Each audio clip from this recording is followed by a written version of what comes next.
Assalamualaikum warahmatullahi wabarakatuh. Alhamdulillah, alhamdulillahilladzi anzala ala abdihi alkitaba wa lam yaj'al lahu 'iwaja qayyiman liyunzira ba'san shadidan min ladunhu wa yubashshiral mu'minina alladzina ya'maluna as-salihati anna lahum ajran hasana.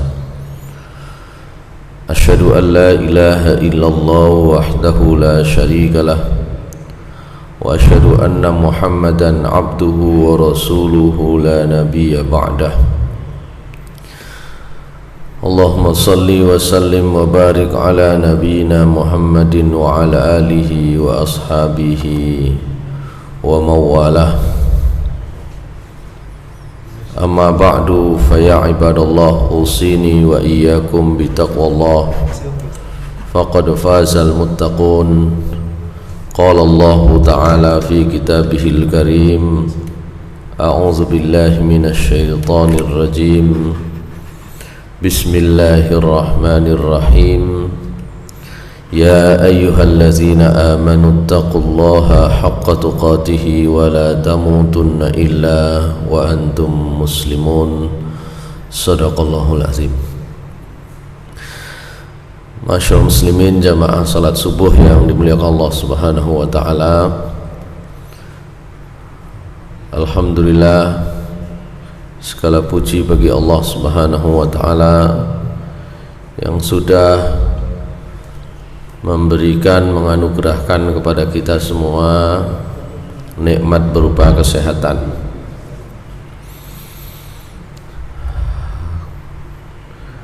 Bukan hanya sehat, kita juga diberikan oleh Allah Subhanahu wa ta'ala kesempatan. Lebih daripada itu adalah karunia berupa kelapangan hati untuk menyambut panggilan dan seruan dari Allah Subhanahu wa ta'ala.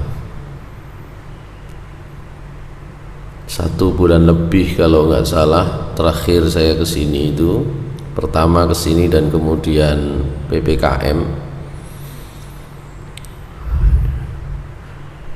Di samping tentu saja kita berada pada situasi yang tidak mudah selama PPKM, tapi di balik itu bagi saya pribadi, bagi kami pribadi itu mendatangkan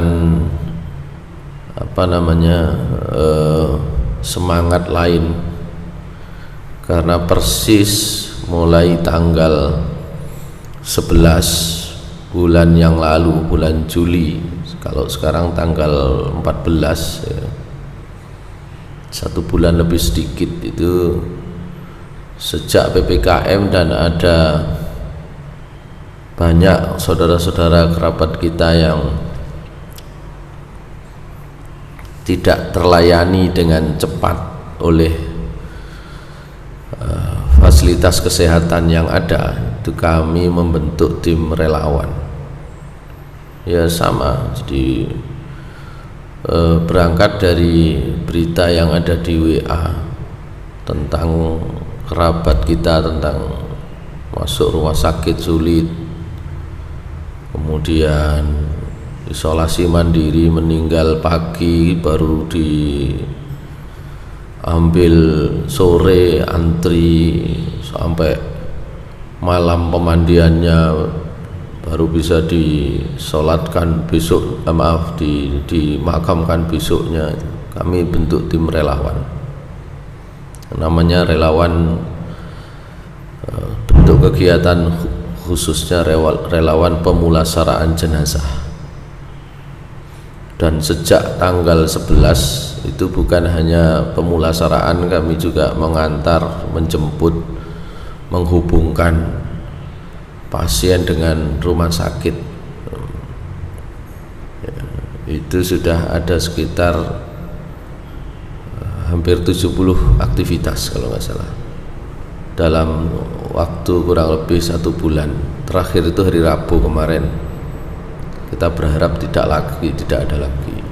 Jadi antar jemput pasien, antar jemput jenazah, termasuk pemulasaraan, perawatan jenazah, khusus yang COVID.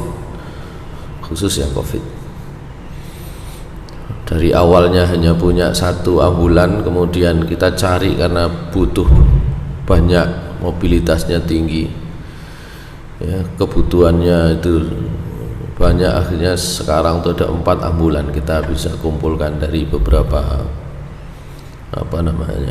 penyedia. Ada yang ambulannya itu biasa dipakai untuk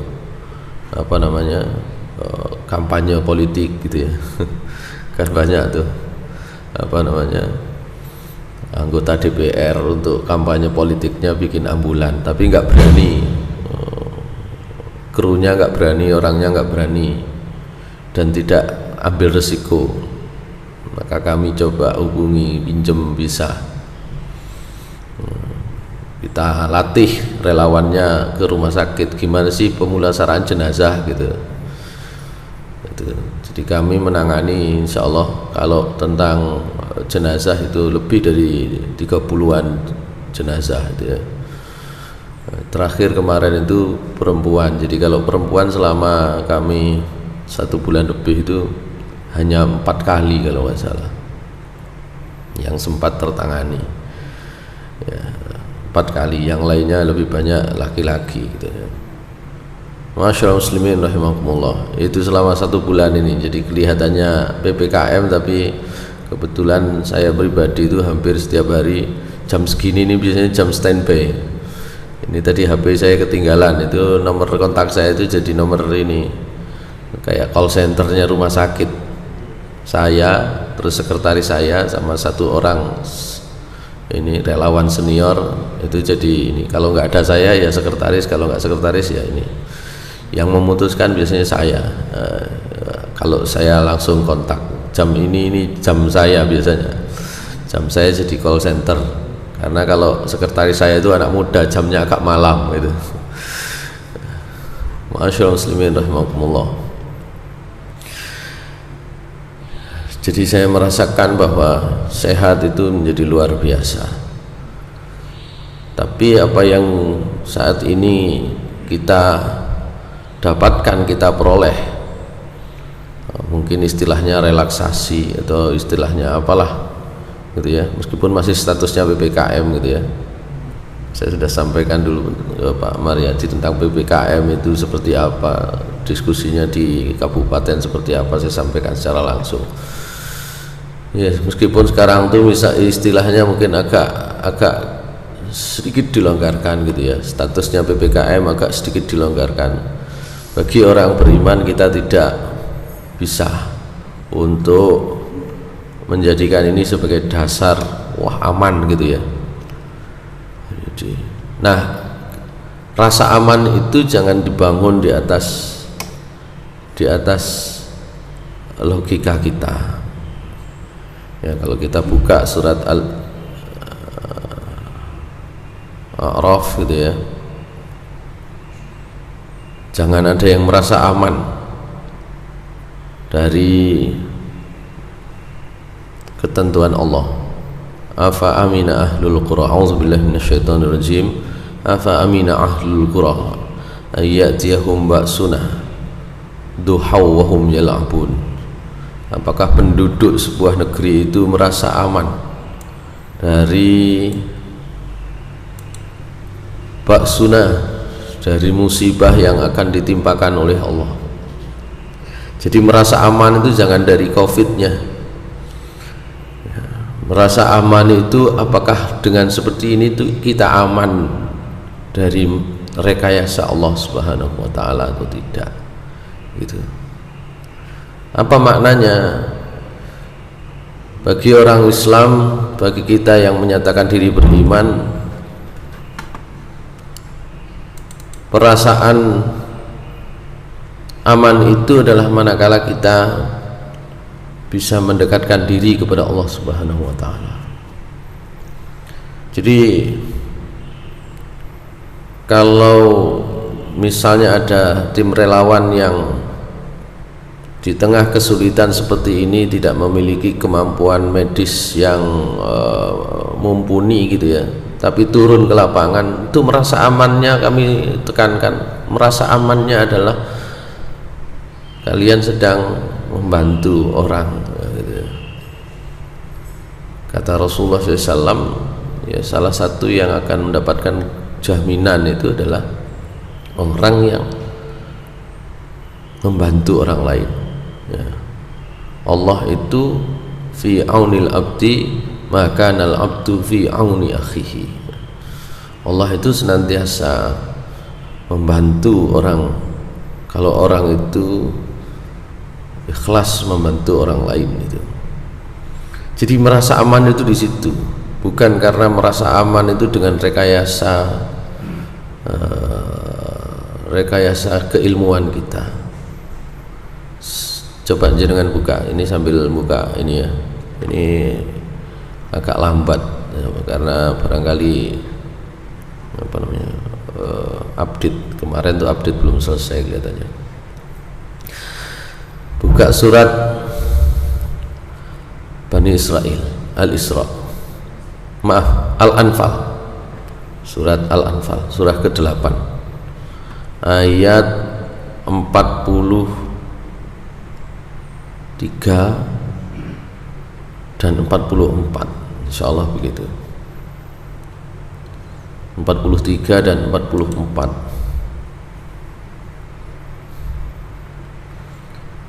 Allah Subhanahu wa taala di surah Al-Anfal itu banyak berbicara tentang perang Badar gitu ya. Ini bisa dipakai enggak wifi-nya ini, Pak Marianto? Saya nggak bawa HP, jadi apa ini ya passwordnya? Boleh dibantu? Laptop saya yang ini belum ada aplikasi macam-macam. Ini khusus untuk kerja kantor sebenarnya. Laptop yang satunya untuk ini tadi ngaji, cuma ada kendala di konektornya itu.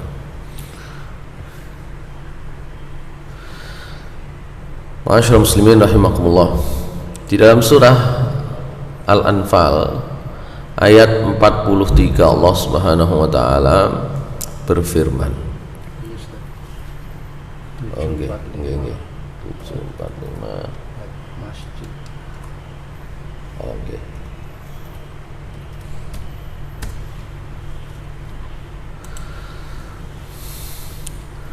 Bismillahirrahmanirrahim.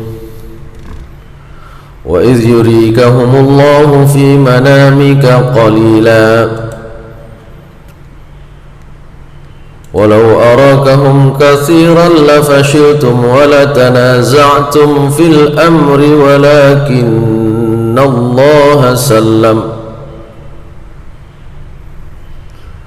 innahu alimun bizatis sudur. Sampai ya Al-Anfal.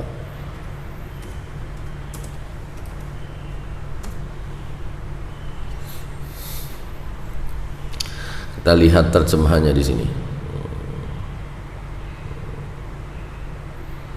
Kan begini saja nih.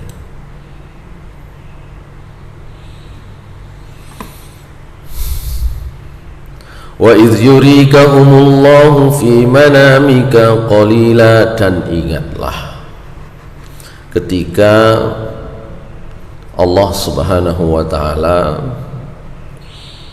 yurika, araka yurika, araka itu ara, yuri itu memperlihatkan. Nah ini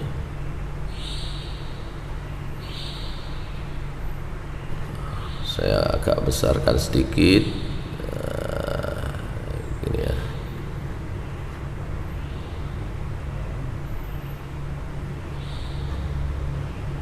Kelihatan nggak begini? Ini bicara tentang perang Badar ini. Idh yurikahumullah, ingatlah ketika Allah memperlihatkan kepadamu wahai Muhammad SAW Apa yang diperlihatkan oleh Allah kepada Nabi Muhammad SAW? Hum, mereka. Mereka ini siapa? Mereka ini adalah pasukan Quraisy dalam perang Badar. Kenapa perlu diperlihatkan? Ini pengalaman perang pertama ya, tahun kedua Hijriah, perang Badar itu perang pertama. Belum pernah kok menghadapi musuh berhadapan-hadapan dalam posisi orang beriman melawan orang musyrik Quraisy waktu itu. Motivasinya apa? Awalnya sederhana. Mereka ketika hijrah ke Madinah, karena di apa ya, kalau bahasa sekarang itu sering di sweeping, sering diganggu di Mekah gitu kan. Ketika mereka hijrah ke Madinah, para sahabat kemudian diikuti oleh Nabi Muhammad SAW dan Abu Bakar, harta kekayaan mereka di Mekah itu kan ditinggal dan menjadi apa istilahnya, rebutan. Kalau bahasa sekarang mungkin bukan hanya vandalisme, bukan hanya dicoret-coret, dirusak, tapi juga diambili gitu. Maka perang Badar itu dimotivasi salah satunya untuk apa, misalnya mengambil ganti rugi lah gampangannya. Dari siapa? Dari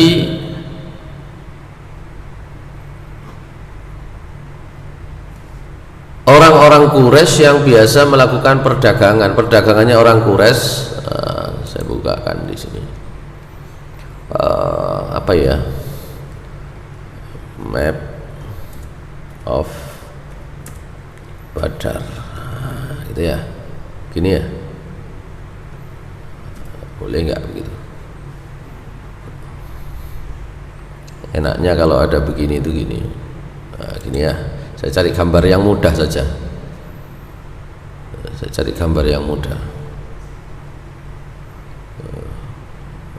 Mana nih? Saya cari gambar yang mudah.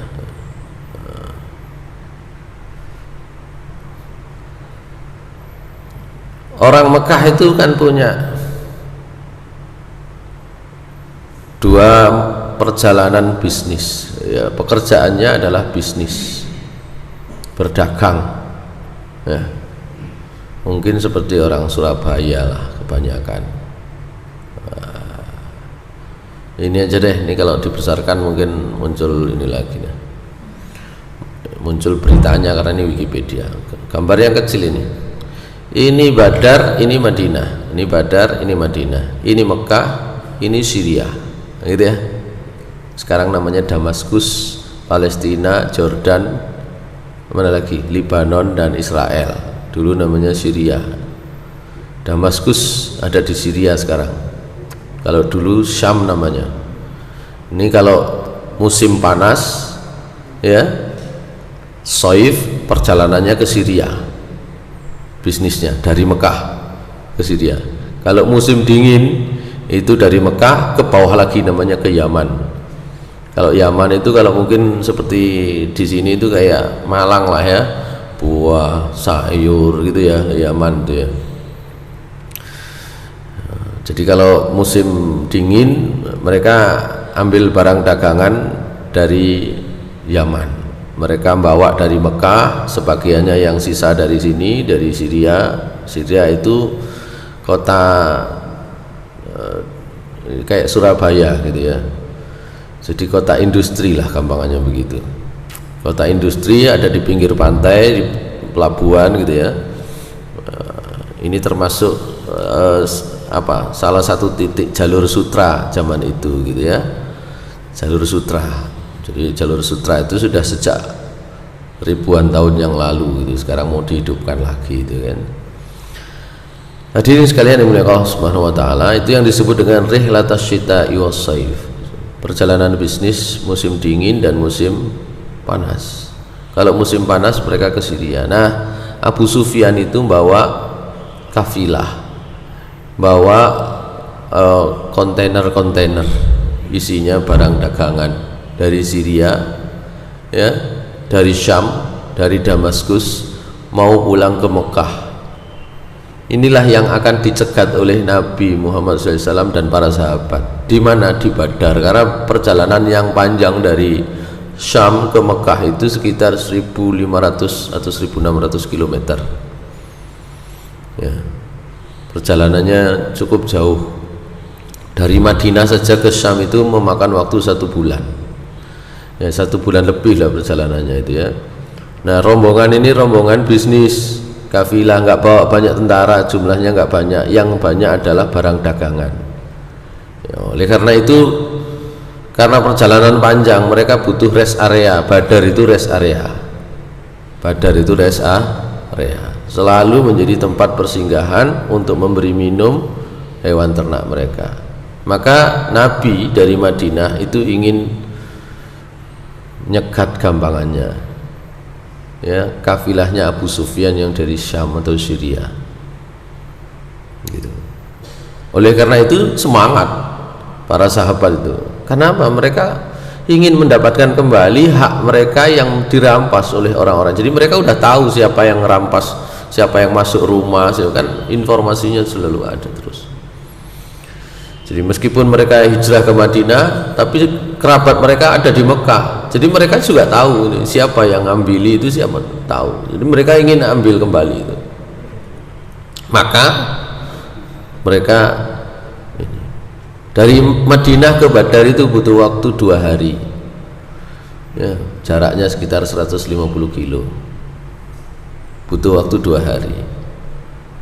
Tapi mereka kan belum tahu bahwa ternyata Abu Sufyan itu tidak kalah pintar. Mereka sudah kasih kabar orang-orang di Mekah, ini kayaknya ada gejala Muhammad ini mau nyegat gitu, tolong kirim bala bantuan pasukan sebanyak-banyaknya. Gitu.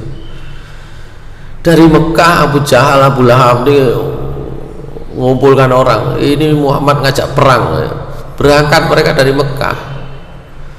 Itulah yang dimaksud ini. Rasulullah SAW itu mencari tahu juga. Cuma ini bagian dari ikhtiar manusia, juga harus pasang mata-mata. Dipasang mata-mata di Badar ada orang Mekah yang juga kerjaannya sebenarnya mata-mata, cuma kena tangkap dulu, ketahuan dulu.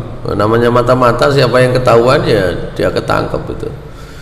Tukang kasih minum unta ditangkap oleh 2 orang sahabat, dibawa ke Nabi. Nabi waktu itu sudah menjelang Badar ya, 1 malam lagi udah sampai Badar, butuh 2 hari gitu. 1 malam lagi udah sampai Badar. Tangkap orang itu, tangkap, diinterogasi sahabat, nggak sukses, diinterogasi Nabi. Berapa orang dari Mekah berangkat ya, pasukannya banyak itu berapa? Saya nggak bisa sebut jumlahnya. Ya. Sekarang gini, berapa habis mereka makan dalam satu perjalanan? Dalam perjalanan itu berapa makanan yang mereka habiskan? Setiap hari mereka menyembelih 9 sampai 10 ekor onta. Ini ada dalam tafsir surat Al-Anfal. Ya. Yang tadi kita baca tuh. Oh, berarti 1 ekor onta itu cukup untuk makan 100 orang. Jumlah mereka 1000. Wah, gentar umat Islam itu langsung, wih, 300. Sing dihadapi 1000, belum nanti rombongannya Abu Sufyan sendiri itu. Mereka akan ketemu di Badar. Gentar lah. Oleh karena itu sebagian orang munafik, Abdullah bin Ubay itu bikin perkara, ini Muhammad mau ngajak bunuh diri, nggak tahu kalau ternyata kita itu perang ya. Bayangan mereka berangkat akan mendapatkan harta dari kafilahnya Abu Sufyan yang memang tidak membawa jumlah orang banyak, tidak membawa peralatan perang banyak, tapi justru membawa barang dagangan. Bayangannya dapat duit, ternyata perang, lawannya 1000. Udah sebagian merotoli gara-gara orang munafik tuh. Maka Allah Subhanahu wa ta'ala kemudian Nah, ini yang saya sebut tadi itu. Mengatakan wa iz yurikahumullahu fi manamika qalila, ingatlah ketika Allah menampakkan jumlah mereka di mimpimu. Mimpi Nabi itu wahyu. Para sahabat yakin kalau Nabi yang ngomong dan itu Al-Quran dan itu wahyu. Jauh lebih mereka yakini daripada tadi hitung-hitungan berapa jumlahnya orang. Itu kan sudah dihitung itu, 1000 dihitung oleh Nabi itu, hitungan rasional. Tapi Nabi diberi mimpi oleh Allah jumlah mereka sedikit, dan disampaikan Nabi kepada para sahabat, sedikit saya mimpi jumlah mereka sedikit. Mimpi Nabi wahyu jelas tuh.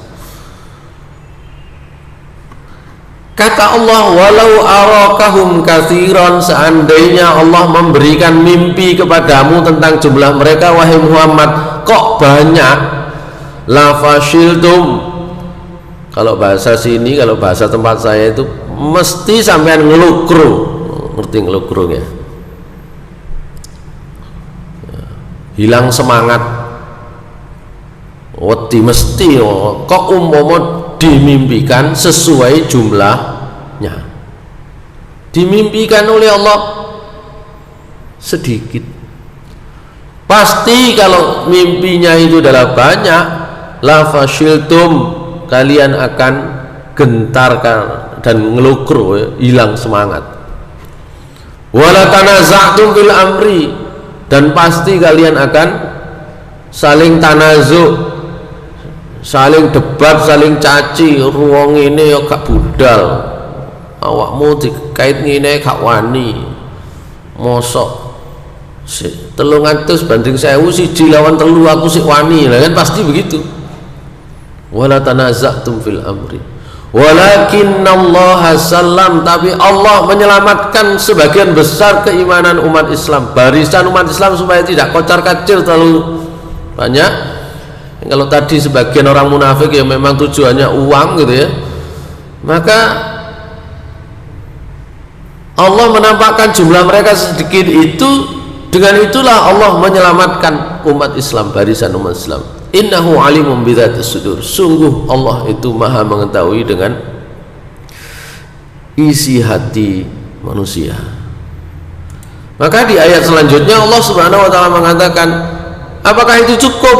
Wa idh yurikumuhum idh iltaqaitum fi a'yunikum qalila, bukan hanya Nabi mimpi, mereka ketika ketemu pada hari Badar itu dari kejauhan Allah memperlihatkan. Ingatlah ketika Allah memperlihatkan kepada kalian semua, cocok sama mimpinya, nggak cocok sama hasil penelusuran mata-mata, cocok sama mimpinya. Mimpinya itu ini. Jadi ketika mereka ketemu, kelihatan di mata para sahabat jumlah mereka itu sedikit memang. Ya, mungkin karena dari barisannya begitu ya. Kelihatan sedikit. Idzil taqaitum, ketika kalian bertemu, fi a'yunikum qalilan, di mata kalian jumlah mereka sedikit. Bukan hanya di mimpi Nabi, tapi ketika ketemu para sahabat itu melihat, diperlihatkan oleh Allah jumlah mereka sedikit. Semangat namun betul semangat. Semangat. Wah, titik cocok.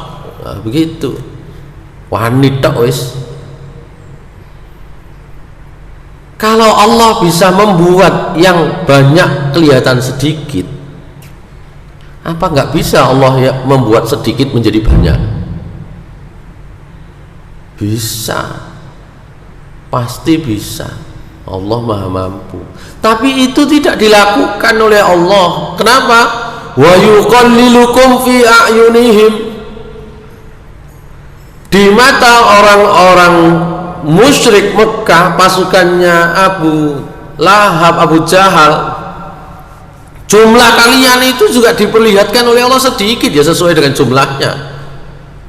Sing siji ketok titik, sing siji ketok titik, sing siji titik delok musuh ketok banyak kelihatan kelihatan musuh banyak kelihatan sedikit, yang satu melihat musuhnya sedikit tetap kelihatan sedikit.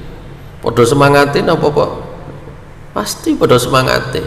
Kenapa? Liyaqdiyallahu amran kana maf'ula.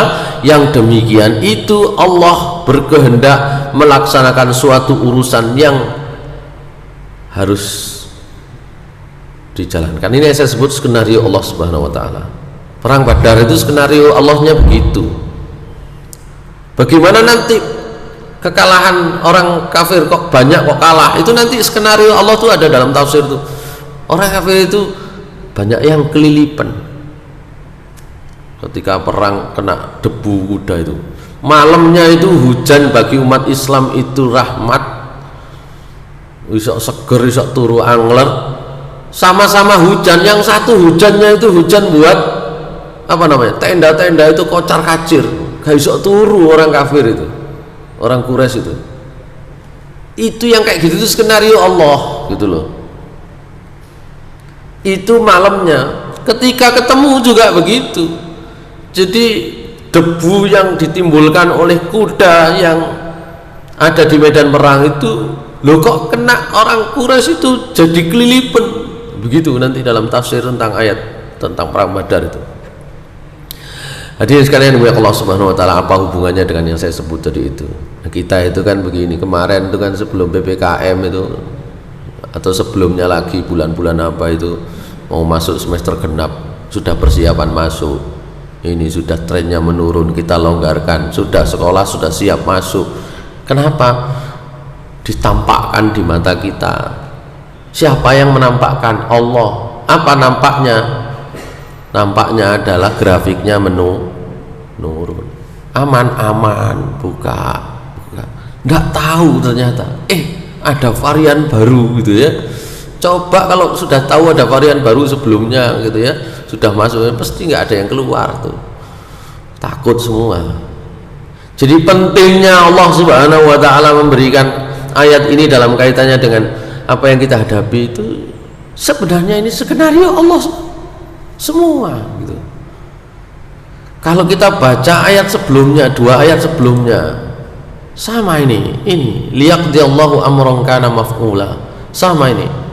Iz antum bil udwatid dunya wa hum bil udwatil quswa war raqbu asfala minkum walau tawa'adtum lakhtalaftum fil mi'ad. Nanti baca sendiri terjemahnya. Walakin liyaqdiyallahu amran kana maf'ula. Jadi Allah itu menskenario sebuah peristiwa terjadi itu begitu. Supaya apa? Perang Badar itu diketahui, supaya diketahui oleh Allah, liyahlika man halaka am bayyinah wa yahya man hayya am bayyinah.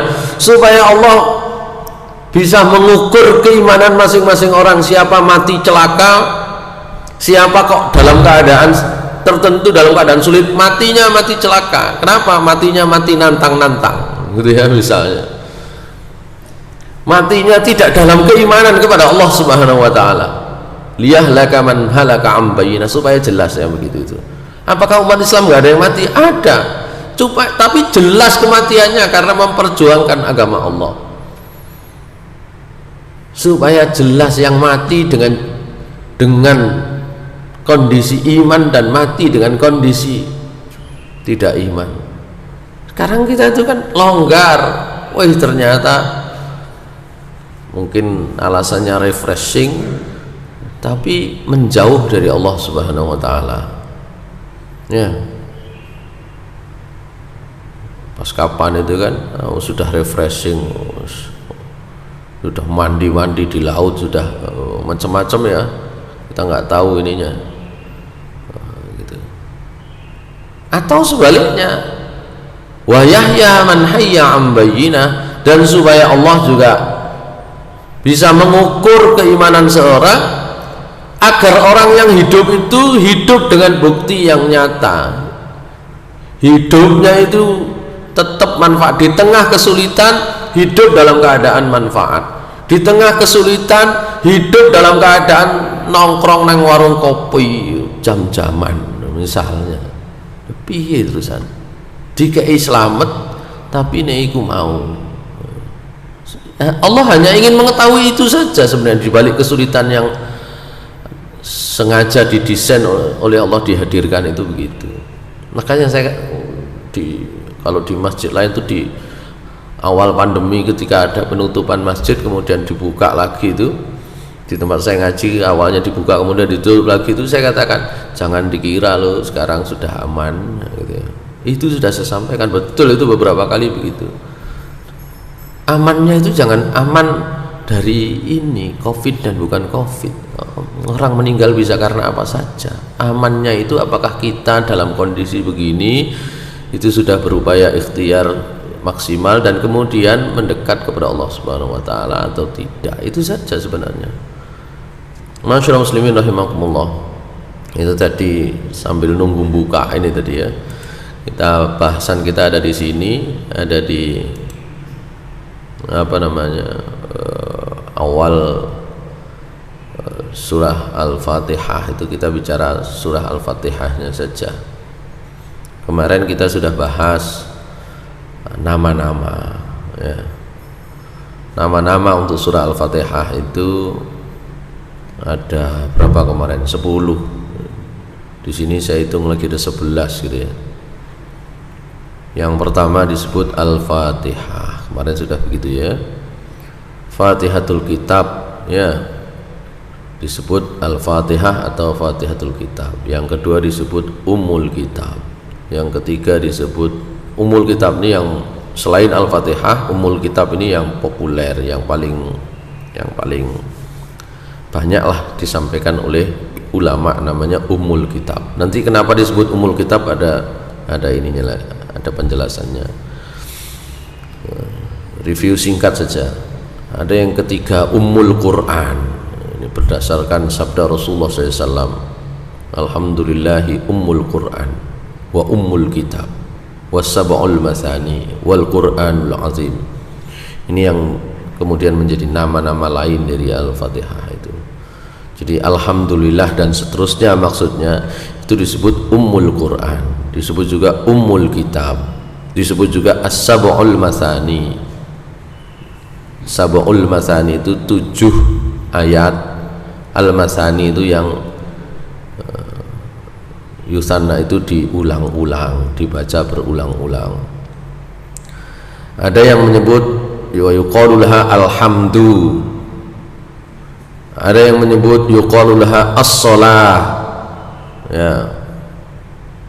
Jadi nama lain dari Al-Fatihah itu as-shalah. Kenapa? Karena Rasulullah SAW bersabda dalam sebuah hadis ya, yang disebut hadis qudsi. Ya, hadis qudsi namanya. Allah berfirman tidak lewat malaikat Jibril langsung kepada Nabi Muhammad SAW, sehingga pernyataan Allah Subhanahu wa ta'ala langsung dikutip oleh Nabi Muhammad SAW, tidak melalui malaikat Jibril. Itu bukan Al-Quran. Apa kata Allah? Qasamtus shalah baini wa baina abdi nisfaini. Saya membagi as-shalah, maksudnya surah Al-Fatihah itu antara saya dan hamba. Fa iza qala al-abdu, kalau hamba itu berkata alhamdulillahi rabbil alamin, ya, qala Allahu, Allah akan berfirman hamadani abdi atau hamidani abdi, hambaku memujiku. Ini jadi dialog dan seterusnya sampai ayat terakhir. Karena itu seperti kata Aisyah radhiyallahu anha, Rasulullah itu kalau ngimami sholat kebiasaannya beliau membaca ayat per ayat, tidak disambung ya, membaca surah Al-Fatihah itu loh. Surah Al-Fatihah itu kalau dibaca dalam sholat khususnya itu dibaca ayat per ayat, meskipun disambung nggak bisa. Bismillahirrahmanirrahim, alhamdulillahirabbil alamin arrahmanirrahim maliki yaumiddin. Itu bisa disambung juga bisa, sekali nafas juga bisa. Tapi Rasulullah SAW biasanya membaca ayat per ayat. Kenapa? Salah satunya itu ini tadi, ini proses dialog antara seorang hamba dengan Allah Subhanahu wa ta'ala. Nah, Allah menyebutnya surah Al-Fatihah ini dengan as-shalah. Saya bagi Al-Fatihah, yaitu as-shalat itu menjadi 2 bagian gitu. Yang ke-6 disebut asy-syifa ya. dalam riwayat yang sudah kita baca kemarin, Fatihatul Kitab syifaun min kulli summin. Ya, Fatihatul Kitab surah Al-Fatihah itu obat untuk semua penyakit.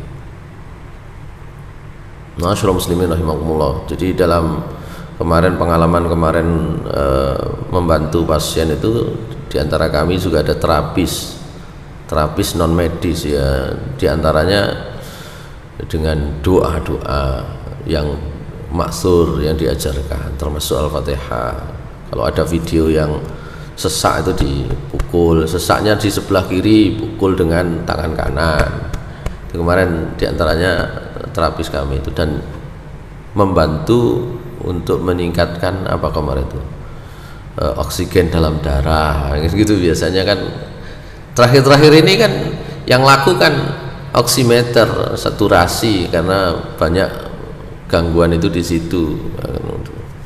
Terapi lainnya yang non medis itu kalau belum dapat ventilator, kalau belum dapat oksigen gitu ya, itu kemarin. Baik, salah satunya membaca doa-doa yang maksur. Baik, yang lain karena itu disebut juga Al-Fatihah itu dengan ar-ruqiyatu, ruqiyah. Ini kisah tentang para sahabat yang lewat di satu kampung, ingin istirahat di situ, nginep di situ, boleh nggak? Mungkin karena masa PPKM kalau bahasa sekarang ya, nggak boleh, nggak ada yang boleh mampir di si kampung ini, langsung pergi saja, nah, gitu ya. Ternyata nggak lama mereka pergi, dipanggil lagi karena tiba-tiba kepala desanya itu disengat kalajengking, nggak ada yang bisa ngobati, bingung. Wah, itu tadi ada rombongan tuh, barangkali ada yang bisa ngobati. Panggil lagi, ditututi, gitu ya. Nggak ada yang bisa ngobati, tapi diantara sekian sahabat itu ada yang mencoba dengan surah Al-Fatihah, gitu. Karena Al-Quran secara umum itu syifa warahmah, Al-Fatihah secara khusus itu tadi dibacakan surah Al-Fatihah. Kemudian ternyata atas kehendak Allah Subhanahu wa taala sembuh, dikasih 30 ekor kambing. Enak. Mau dibagi-bagi sebagian, halal apa haram iki? Maca ngono tok, macae urung mesti bener, ya kebetulan saja sembuh. Oleh apa ora? Al-Fatihah dipakai begitu, nggak tahu para sahabat itu. Belum lagi upahnya, gitu tok diupahi begini, boleh nggak? Akhirnya tetap dibawa, tapi dikonsultasikan kepada Nabi Muhammad SAW. Nabi sambil tertawa bilang, nggak tahu ya kamu, itulah namanya ruqiyah, gitu. Oleh karena itu Al-Fatihah disebut dengan ruqiyah, surat ruqiyah, gitu. Itu ruqiyah. Kalau kalian mau, saya juga dikasih juga seneng kambingnya itu, gitu. Jadi boleh dua-duanya berobat dengan membaca surah Al-Fatihah, boleh. Nah, kemudian dari membacakan ayat tersebut, surat tersebut, membantu orang, kemudian kok diberi sesuatu, boleh nggak? Boleh. Itu. Wa ma yudrika annaha ruqiyah, kata Rasulullah. Nggak tahu ya kamu, itu loh namanya ruqiyah. Itu yang ketujuh. Yang kedelapan namanya asasul Quran. Siapa yang menyebut demikian? Abdullah bin Abbas. Fa asasuha bismillahirrahmanirrahim. Kalau Sufyan bin Uyainah menyebutnya, ini gurunya Imam Muslim, Al-Waqiyah. Sama Al-Waqiyah itu yang menjaga namanya. Surah Al-Fatihah itu disebut Al-Waqiyah. Karena nanti ada hadis, siapa yang membaca ini, siapa yang membaca akhir surah Al-Baqarah, dijaga dari seluruh gangguan setan. Begitu disebut Al-Waqiyah itu, Al-Fatihah itu. Saya kalau cerita tentang di kampus itu beberapa tahun yang lalu, 2 tahun terakhir itu agak sepi. Itu anak-anak apa namanya, kalau bahasa medisnya, bahasa psikologinya namanya histeria massal, kalau bahasa orang kampungnya anak kesurupan. Itu banyak sekali saya kalau ketemu itu tiba-tiba jadi apa namanya, yang dibaca ya surah Al-Fatihah saja diulang-ulang, tapi saya tidak garansi setiap orang yang baca terus impactnya itu sama, nggak sama. Jadi tergantung orang-orang. Kenapa nggak beda ya, itu tadi meluruskan niatnya harus gitu ya. Kalau sekedar dibaca nggak bisa, harus ada niat yang lurus untuk membantu memohonkan kesembuhan. Insya Allah bisa. Baik. Wa yuqalu laha suratus shalah. Ada yang menyebut dengan surat Al-Fatihah itu dengan as-shalah. Nanti alasannya kenapa gitu ya, nanti as-shalah ini yang ke-11. Nah, apa alasannya dan apa nama yang populer? Paling populer itu Ummul Kitab. Selain Al-Fatihah itu Ummul Kitab. Kenapa? Di dalam tafsirnya Imam Bukhari menyebut, bukan hanya hadis, dalam tafsir beliau menyebut wa summiyat Ummul Kitab annahu yubda'u bi kitabatiha fil musahif, karena seluruh mushaf itu penulisannya, pencantumannya dimulai dengan Al-Fatihah. Wa yubda'u bi qiraatiha fi shalah. Di salat juga demikian, di dalam salat mulai bacaannya Al-Fatihah gitu ya. Duh mboten ada namanya doa iftitah. Ya, itu nanti dalam kajian fikih itu ada yang menyebut sunnah gitu ya. Begitu.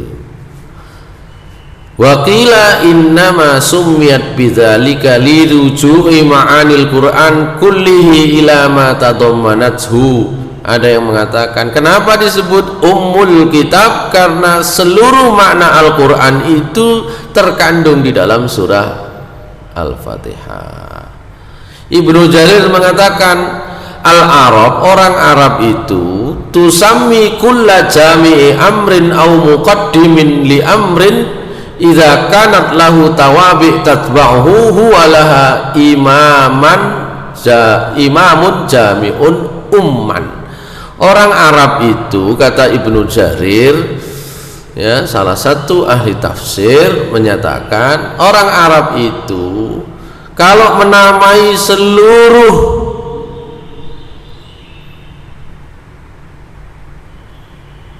pokok persoalan au muqaddimu li amrin, atau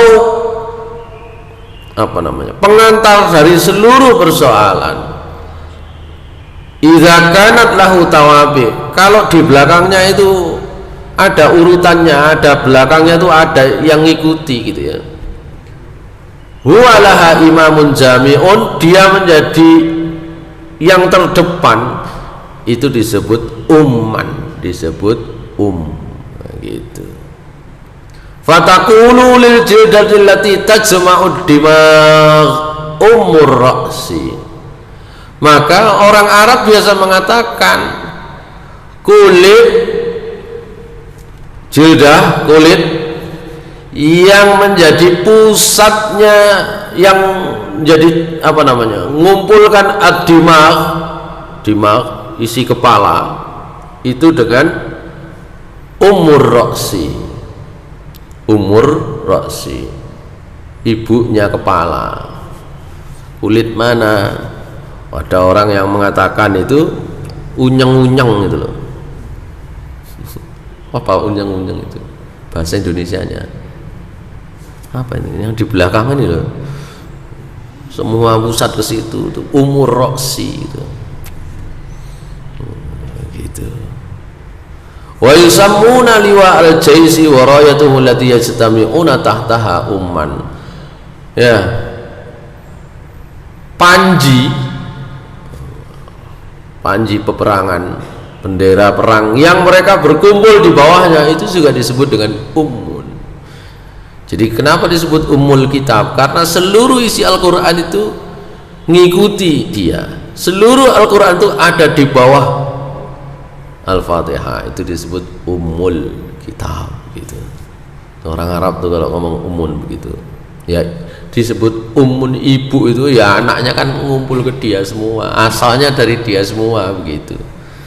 Bahasa Arab itu biasanya mengaitkan antara kalimat dengan situasi yang ada di sekitar itu kuat sekali. Misalnya kenapa disebut jin, kenapa disebut ins. Jin itu kan artinya kan sesuatu yang tersembunyi dalam bahasa Arab tuh. Ya, makanya Nabi Ibrahim itu ketika